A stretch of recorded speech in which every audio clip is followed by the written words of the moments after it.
Hi, and welcome to our next video podcast for Florida Housing Finance Corporation, presented by Mortgage and Credit Center and onlinehousingtraining.com. Today we're going to talk about new trends in bank responses to foreclosure. I'm John Little, one of your presenters today. I have over 15 years professional experience doing training and consulting work with nonprofits as well as the banks. I'm one of the managing partners of the Empowerment Consortium and also onlinehousingtraining.com. So allow me to introduce one of our other presenters for today, Mrs. Cora Fulmore. Hello, my name is Cora Fulmore. I'm with the Mortgage and Credit Center. I've got a little over 25 years of experience in the mortgage and credit counseling industry and truly enjoy this particular field. We've got a lot of information to share with you today. I'm going to turn it over to our other co-presenter, Shane Darasol. Thank you, Cora. As John mentioned, I am the other partner of the Empowerment Consortium, onlinehousingtraining.com. I've worked for 3 of the top banks in the nation over the past 14, 15 years. National trainer and author, and with that, why don't we go ahead and get started with this? All right, so what we're going to talk about today is we're going to talk about some of the new trends in banking in response to foreclosure. We know that foreclosure is one of the big problems that we deal with in Florida, and Florida Housing Finance has tasked us to do some training and education and sharing some information with the counselors about what's going on. And they have a strong grasp of the counseling industry, but we know that we can't do anything without the banks.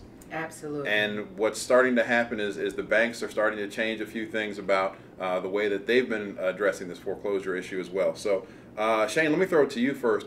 What are some of the trends that we're seeing recently from the banks in response to the foreclosure situation here in Florida? Okay. Well, when we're talking about trends and what the banks are doing, 3 banks come to mind, and I'll try to do them in order. Not necessarily in order, but the 3 banks that I want to talk about, it's going to be Bank of America, Wells Fargo / Wachovia, and Chase / Washington Mutual. And with Bank of America, they recently announced, and Corey, you can help me with this, announced some of the things that they're doing in terms of trying to help those homeowners there that are impacted by the threat or possibility of foreclosure.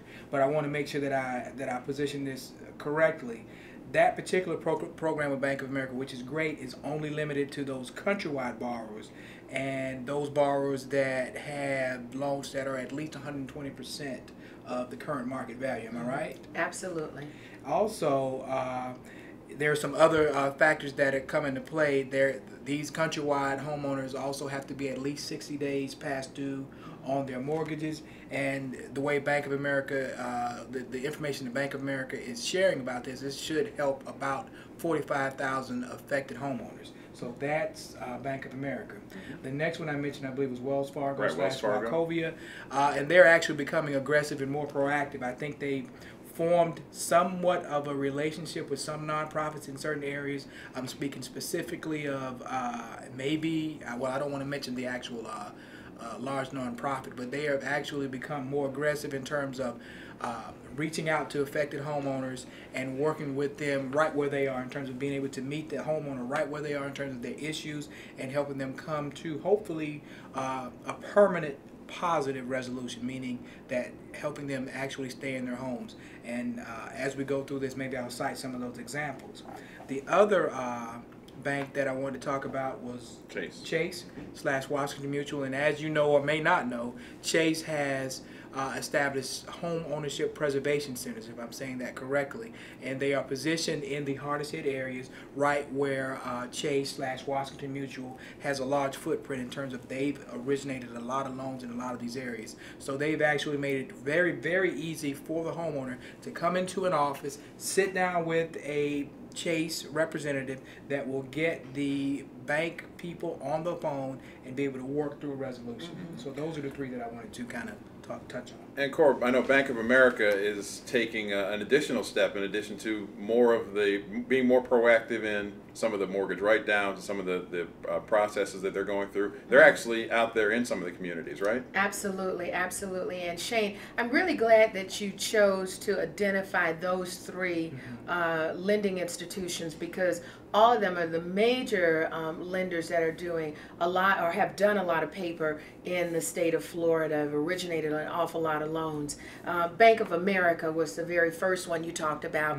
Bank of America has also gone as far as to do an actual road show where they're actually going into the hardest hit areas. They're working with counseling agencies. They're asking the counseling agencies to be a part of this particular initiative in order to be able to help more families that are being faced with a foreclosure.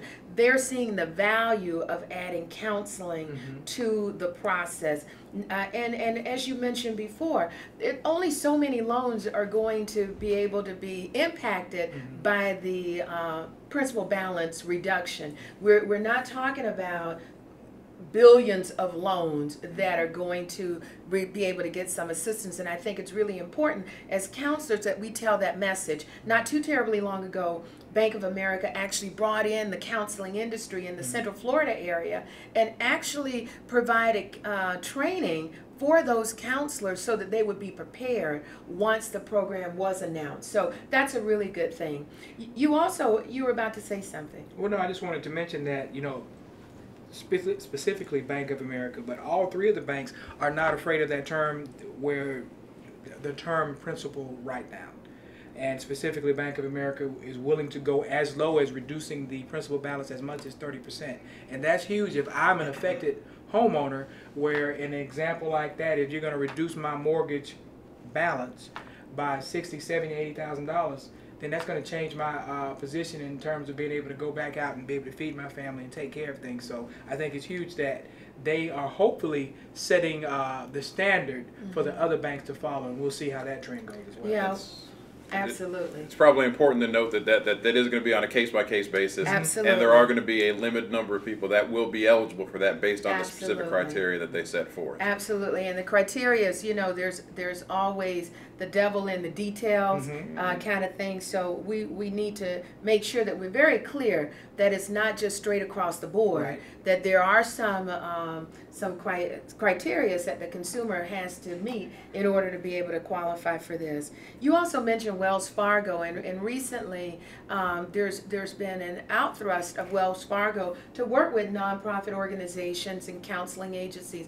And not too terribly long ago, I met with an agency that is actually doing the counseling for them, and I think this is a tremendous step in the right direction with Wells Fargo since they've taken over Wachovia, and I think this is a very, very good step in the right direction to be able to help families.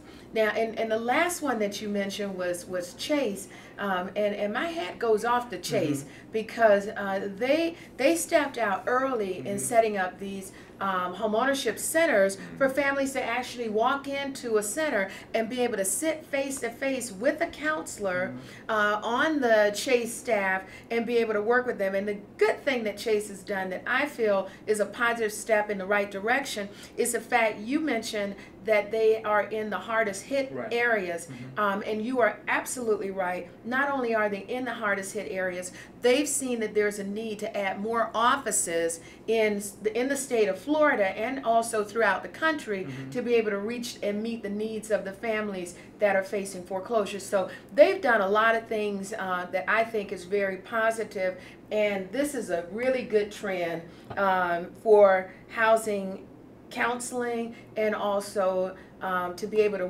reach those families that are facing foreclosure. Absolutely. And one of the frustrations, quite frankly speaking, one of the frustrations that we've seen from the counselors and from consumers has been the bank's responses. So why do we think that the banks have changed the way that they're doing some of the things? Why do we think that we're seeing a shift in some of these trends? Can I take that one? Absolutely. And again, I take a little bit more radical approach than the two of you. But the question was, why do I think banks are responding this way? I think the media is playing a role. I think the Treasury Department is putting pressure on them. I think specifically the President is putting pressure on them. And finally, who would believe this, but it actually can help their business down the road. Maybe not right now, but if I know that Bank XYZ actually reached out to me, I may want to do business with them down the road once I recover. Absolutely. So I think that's a combination. And Corey, did you want to? Well, Shane, you're absolutely right. But I think another caveat to this whole thing is the status quo doesn't work. Right. The status quo, the way that they've done it in the past, no longer works. So there has to be a change. And the lenders are recognizing that they cannot deal with the families who are facing foreclosure today. They cannot deal with them in the same manner that they've dealt with them in the past. And this is something that we've been saying from the counseling part of it, that it has to change. These options are available to the consumer, and we need to look at a different way and a more creative way of being able to extend these options to the families. And it also helps them keep business on the books. Absolutely. Right. So we talk about these shifts, and I think we can both agree, or all of us agree, that these are positive for the short term, but we expect this to continue for the long term. These benefits are going to be long stretching. So that brings to a close the first section of this podcast. Stay tuned for part 2.